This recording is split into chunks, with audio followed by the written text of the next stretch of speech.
যদিহে আপোনালোক কোনোবা গৰ্ভাৱস্থাত আছে বা কোনোবা চিনাকি মহিলা প্ৰেগনেণ্ট হৈ আছে আৰু তেওঁ কিবা সমস্যা হৈ তেওঁৰ ব্লিডিং হৈছে তেন্তে ইমিডিয়েটলি গাইনকলজিষ্টক কনচাল্ট কৰক আৰু আজি ভিডিঅ'টো এই বিষয়ে নমস্কাৰ মই জাফৰিন আৰু আজি এটা গুৰুত্বপূৰ্ণ ভিডিঅ' লৈ আহিছোঁ যিটো হয়তো আমি বহুতে আওকাণ কৰোঁ ইগন'ৰ কৰোঁ কিন্তু এই ইগন'ৰ কৰাৰ কাৰণে কেতিয়াবা আমাৰ মেজৰ কিছুমান অসুবিধা হ'ব পাৰে প্ৰেগনেঞ্চি এটা সুন্দৰ জাৰ্ণি হয় আৰু এই জাৰ্ণিটো আৰু বেছি সুন্দৰ কৰি তুলিব পাৰি যদিহে আমি কিছুমান সাৱধানতা অৱলম্বন কৰোঁ আৰু সেইখিনি সাৱধান হ'লেই হয়তো আমাৰ কিছুমান বিপদৰ পৰা আমি হাত সাৰিব পাৰোঁ প্ৰথম কথা প্ৰেগনেঞ্চি ইনিচিয়েল অৱস্থাত কেতিয়াবা কিছুমান মহিলাৰ ব্লিডিং হয় আৰু সেই ব্লিডিংটো মন কৰিবলগীয়া যে সেই ব্লিডিংটো হেভি হৈছে নে লাইট ব্লিডিং হৈছে বহুতে কয় এইটো এটা ইমপ্লেণ্টেশ্যন ব্লিডিং হয় তাৰমানে আৰম্ভণিত যেতিয়া সেই ভ্ৰূণ যেতিয়া ইউটেৰাছত থিতাপি লয় তেতিয়া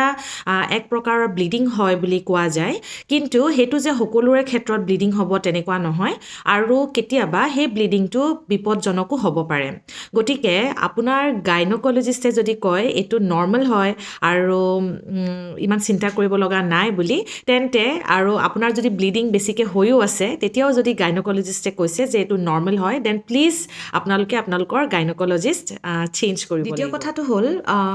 ব্লিডিং কেতিয়াবা আৰম্ভণিতে হৰমনেল চেঞ্জৰ কাৰণেও হ'ব পাৰে কিন্তু যিকোনো ধৰণৰ ব্লিডিঙে আমি গুৰুত্ব সহকাৰে ল'ব লাগে আৰু আমাৰ গাইনকলজিষ্টক ইমিডিয়েটলি কনচাল্ট কৰিব লাগে গাইনকলজিষ্ট বা যি বিশেষজ্ঞ থাকে সেই সময়ত আৰু মই এইখিনি কথা বিশেষজ্ঞ হিচাপে নহয় মই নিজৰ অভিজ্ঞতাৰ ফালৰ পৰাহে এইখিনি কথা মই শ্বেয়াৰ কৰিছোঁ যাতে আপোনালোকো উপকৃত হয় তৃতীয় কথা কেতিয়াবা চাৰ্ভিক্স মানে ইউটেৰাছৰ যিটো মাউথ এৰিয়াটো বা যিটো ইউটেৰাছৰ যিটো ষ্টাৰ্টিং মানে যোনটো মানে যিডোখৰ যিটো ৰাস্তা তাতো কেতিয়াবা কিছুমান কাৰণে যদি ইৰিটেশ্যন হয় তেতিয়াও ব্লিডিং হ'ব পাৰে কিন্তু প্ৰত্যেকটো টাইপৰ ব্লিডিঙতে আমি সাৱধান হ'ব লাগিব ছেকেণ্ড পাৰ্টটো হৈছে যে লেট প্ৰেগনেঞ্চিত কেতিয়াবা ব্লিডিং হ'ব পাৰে লেট প্ৰেগনেঞ্চিত যেতিয়া ব্লিডিং হয় ধৰক ফৰ এক্সাম্পল ছেকেণ্ড ট্ৰাইমেষ্টাৰ বা থাৰ্ড ট্ৰাইমেষ্টাৰ সেইটো মেইনলি প্লেচেণ্টা প্ৰিভিয়া বুলি এটা কণ্ডিশ্যনৰ কাৰণে হ'ব পাৰে যিটো বহুত এলাৰ্মিং হয় বহুত ডেঞ্জাৰাছ হয় প্লেচেণ্টা প্ৰিভিয়া এনেকুৱা এটা মানে চিটুৱেশ্যন হয় য'ত আমাৰ সেই মহিলাগৰাকীৰ প্লেচেণ্টাটো চাৰ্ভিক্সৰ মুখখন কভাৰ কৰি দিয়ে তেনে অৱস্থাত ব্লিডিং হোৱাটো স্বাভাৱিক হয় আৰু সেইটো অলপমান মৰাত্মকো হ'ব পাৰে থাৰ্ড পাৰ্টটো হৈছে যেতিয়া ডেলিভাৰী কাষ চাপি আহিছে তেতিয়া ব্লিডিং হ'ব পাৰে কিন্তু প্ৰত্যেকটো টাইপৰ ব্লিডিঙে আমাৰ ডক্টৰক ৰিপৰ্ট কৰাটো